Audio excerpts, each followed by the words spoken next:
పాటు బీఆర్ఎస్ నాయకులు కీర్తిలత గౌడ్ గారు ఉన్నారు, మాట్లాడించే ప్రయత్నం చేద్దాం. మేడం, ఎట్లా ఉండబోతుంది ఈ రోడ్ షో? 2 రోజులు సక్సెస్ అయిపోయింది, ఇవాళ ఎలా ఉండబోతుంది? గ్రాండ్ సక్సెస్ అవ్వబోతుంది. సక్సెస్ అయింది, సక్సెస్ గ్రాండ్ సక్సెస్. నెక్స్ట్ రాబోయేది బీఆర్ఎస్ ప్రభుత్వం జూబ్లీ హిల్స్ గడ్డ మీద సునీతమ్మ భారీ మెజారిటీతో గెలవబోతుంది. నిన్నటి సర్వేలే చూశారు కదా, సర్వేలే చెప్తున్నాయి. ఎక్కడికి వెళ్ళినా, ఏ గడపకి వెళ్ళినా కానీ మీరు అసలు రావాల్సిన అవసరమే లేదు, మీరు చెప్పాల్సిన అవసరమే లేదు, మా ఓటు కేసీఆర్ గారికే, మా ఓటు కారు గుర్తుకే అని బల్లగుద్ది మరీ చెప్తున్నారు. సర్వేలను పేడ్ సర్వేలు అంటున్నారు, బీఆర్ఎస్ పార్టీ పైసలు ఇచ్చి సర్వేలు చేయించుకుంటుందంటూ కాంగ్రెస్ నేతలు మాట్లాడుతున్నారు. ఇప్పుడు గడప గడపకి కూడా మేము వెళ్ళి డబ్బులు ఇచ్చి చెప్పించుకోం కదా, మేము వచ్చేది కూడా వాళ్ళకి తెలియదు కదా. సర్వేలో పేడ్ సర్వేలు చేయించుకోవాల్సిన అవసరం బీఆర్ఎస్ ప్రభుత్వంకి పట్టలేదు, ఇప్పుడు కాంగ్రెస్ ప్రభుత్వంకే పట్టింది. ఎందుకంటే ఇప్పుడు టీవీలలో కానీ పేపర్లలో కానీ మీరు కాంగ్రెస్ ప్రభుత్వం పెయిడ్ ఇది చేసుకుంటుంది. ఎందుకంటే ప్రభుత్వం మాది ఉంది కాబట్టి మాదే పై చేయి ఉండాలని, లేకపోతే మేమే మళ్ళీ గెలుస్తున్నామని అన్ని అబద్ధపు ఇవి చేస్తున్నది. మీరు గ్రౌండ్కి వచ్చి చూడండి, ఇంకా ఎక్కడో ఆకాశంలో వేలాడుతా అంటే కుదరదు. గ్రౌండ్ లెవెల్లో ఒక ఓటర్ మనసులో ఏముంది అనేది అది ముఖ్యము. అది ఖచ్చితంగా ప్రతి ఒక్కరి గుండెల్లో, ప్రతి ఒక్కరి జూబ్లీ హిల్స్ ఓటర్ల గుండెలలో కేసీఆర్ గారు. మహిళలు భారీ ఎత్తున కేటీఆర్ సభకు వస్తూ ఉన్నారు. కేటీఆర్ ఏం మాట్లాడుతున్నారని ఆసక్తికరంగా వింటున్నటువంటి విజువల్స్ కూడా మనకు కనిపిస్తూ ఉన్నాయి. సో ఎట్లా కూడా మహిళలందరినీ అవమానిస్తున్నది కదండి గవర్నమెంట్, మన ఇప్పుడున్న కాంగ్రెస్ ప్రభుత్వము. మహిళలందరినీ అవమానిస్తున్న తరుణంలో కేటీఆర్ గారు మాకు అండగా ఉన్నారు, మాకు ఒక సోదరుడిగా మాకు ఒక అండగా ఉన్నారనే ఒక ధైర్యంతో మహిళలందరూ కూడా కదిలి వస్తున్నారు. ఏ ఒక్క మహిళ కూడా సంతోషంగా లేదు. అంటే బీఆర్ఎస్ ప్రభుత్వం ఉన్నప్పుడు నిజంగా గుండెల మీద చేసుకొని నిద్రపోయినాం, ప్రశాంతంగా ఉన్నాం, హైదరాబాద్ ప్రశాంతంగా ఉంది, ఇంకా మా పిల్లలు మా భవిష్యత్తు బాగుంటుందన్న ఒక మంచి నమ్మకంతో ఉన్నాం. కానీ ఇప్పుడు ఆ నమ్మకం ఏ మహిళల మనసులోనూ లేదు. కాబట్టి అలజడికి గురవుతున్న ఈ సందర్భంలో మళ్ళీ బీఆర్ఎస్ ప్రభుత్వమే రావాలి. ఎంతో విజన్ ఉన్న నాయకుడు కేటీఆర్ గారు వస్తేనే మళ్ళీ అభివృద్ధి సాధ్యమవుతుంది. మా పిల్లలు, వారి భవిష్యత్తు బంగారుమయం వస్తుంది, బంగారుమయం అవుతుంది అనే ఒక నమ్మకం ప్రతి ఒక్క మహిళ గుండెలలో ఉంది. ముఖ్యంగా సునీతమ్మ భర్తను పోగొట్టుకొని, గోపన్న గారిని పోగొట్టుకొని, ఈరోజు పోగొట్టుకొని అంటే దురదృష్టవశాత్తు దూరం అయ్యారు సునీతమ్మ గారికి. మరి ఆమె కన్నీళ్లు పెట్టుకుంటుంటే కూడా కన్నీళ్లను అవహేళన చేసిన ఒక సందర్భాన్ని మనం ప్రతి ఒక్క మహిళ చూసింది. ఆ మహిళ వాళ్ళ ఓటుతో ఖచ్చితంగా ఈ కాంగ్రెస్ ప్రభుత్వానికి ఏదైతే మా మహిళల కన్నీళ్లను అవహేళన చేశారో వాళ్ళకి బుద్ధి చెప్పే రోజు November 11th ఖచ్చితంగా వాళ్ళకు బుద్ధి చెప్పబోతున్నారు. మళ్ళీ మా మహిళలందరం కూడా మహిళకే అండగా ఉంటామని మాకు హామీ ఇస్తున్నారు.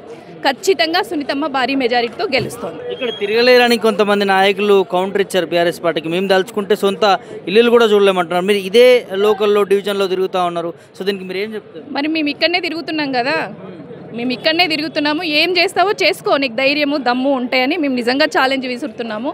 ఏదో మాట్లాడటమే కాదు, ఒక ప్రభుత్వము, ఒక ప్రజలందరూ కూడా నమ్మి ఒక సీట్లో నిన్ను పెట్టినందుకు రేవంత్ రెడ్డి ఏం మాట్లాడుతున్నాడు? ఇప్పుడు ఒక సీటు తెచ్చుకొని ఒక ఎమ్మెల్యే ఒక ఎమ్మెల్యే అవ్వాలని ఏదైతే నవీన్ యాదవ్ నించున్నాడో, మరి అతను మాట్లాడాల్సిన మాటలు ఎలాంటి మాటలు మాట్లాడుతున్నాడు? ఈ రోజే ఇట్లా బెదిరిస్తే రేపు పొద్దున నువ్వు ఇంకేం చేస్తావు? అంటే ఏం సమాజానికి, లేకపోతే ఈ జూబ్లీ హిల్స్ నియోజకవర్గ ప్రజలకు నువ్వు ఏం మెసేజ్ని ఇస్తున్నావు? నీ పాలన ఏందో ఈ 4 రోజులలోనే కనబడింది. ఒకవేళ కనుక నిన్ను గెలిపిస్తే మా నియోజకవర్గపు పరిస్థితి ఏంది, మా నియోజకవర్గపు బతికేందని వాళ్ళకి అందరికీ కూడా కళ్ళగట్టినట్టు కనిపించింది. కాబట్టి వాళ్ళందరికీ ముందే నువ్వే నీ బుద్ధిని బయట పెట్టుకొని నీ ఓటమిని నువ్వే నీ చేజేతిలో తెచ్చుకుంటున్నావు. 6 గ్యారెంటీలు అయితే వస్తలేవండి, 6 గ్యారెంటీలు అయితే వస్తలేవు. అంటే అందులో రేషన్ బియ్యం వస్తుంది, మళ్ళీ కరెంటు బిల్లు వచ్చేటోళ్ళకు కరెంటు వస్తుంది, బస్సు ఫ్రీ ఉంది, అంతే. ఈ 3 మిగతా ఏం లేవు. లేదు, వస్తలేదు, లేదండి, ఇస్తలేదు. లేదు సార్, ఇస్తే ఆసర అవుతుంది. కొద్దిగా అందరు ఆశపడుతున్నారు కదా, లేడీస్ అంతా వస్తే దేనికన్నా అయితే కదా అని అనుకుంటుర్రు. 4,000 పింఛన్లు ఇస్తా అన్నాడు, 4,000 పింఛన్లు ఇస్తున్నారు, అది కూడా రాలేదు, అది కూడా కాలేదు.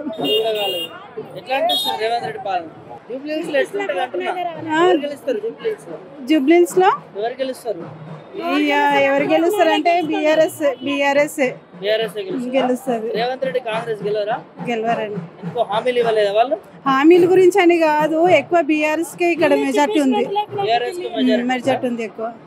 మంచి చేసిండు అన్న గోపాల్ అన్నప్పుడు చేసిండు చేసిండు అందుకే బీఆర్ఎస్ కే మెజార్టీ ఉంది ఇక్కడ. బీఆర్ఎస్ కి మెజారిటీ రావట్లే, ఏమి రావట్లేదా? ఎన్ని పెట్టాం కానీ ఏమి రావట్లే.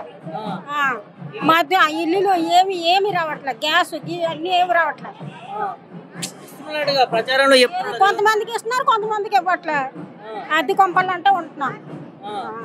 కనీసం ఇల్లు ఇస్తున్నారా? ఇల్లు డబుల్ బెడ్రూమ్ ఇస్తా అన్నారు. ఏమి లేదు. దరఖాస్తు పెట్టుకున్నారా ఇళ్ళ కోసం? పెట్టినాము, పేపర్లు ఇచ్చాము, ఏమి లేదు, ఇప్పటికి లేదు. సంవత్సరం అయిపోయి ఏమంటారు మరి? అది మరి ఏమి అవ్వట్లేదు అని చెప్పేస్తున్నారు అంతే. చేస్తారా మళ్ళీ కాంగ్రెస్ ఓట్లు వేస్తారా? మరి వేస్తున్నాం కదేటి, సంవత్సరం వేస్తున్నాం కూడా ఓట్లు. ఎటు వేస్తారు మరి ఈసారి? ఎట్లుంటది మరి ఎట్లా అంటే అట్లనే ఎంచేటి ఎట్లానా అంతే. గ్యారంటీలు ఇవ్వలేగా కాంగ్రెస్ వాళ్ళు. ఆడబిడ్డలు కోటీశ్వరులను చేస్తానండి. చేస్తారు, అన్ని చేస్తారు అంతేనా? అంతే. నమ్మకం పోయిందా? నమ్మకం పోయింది.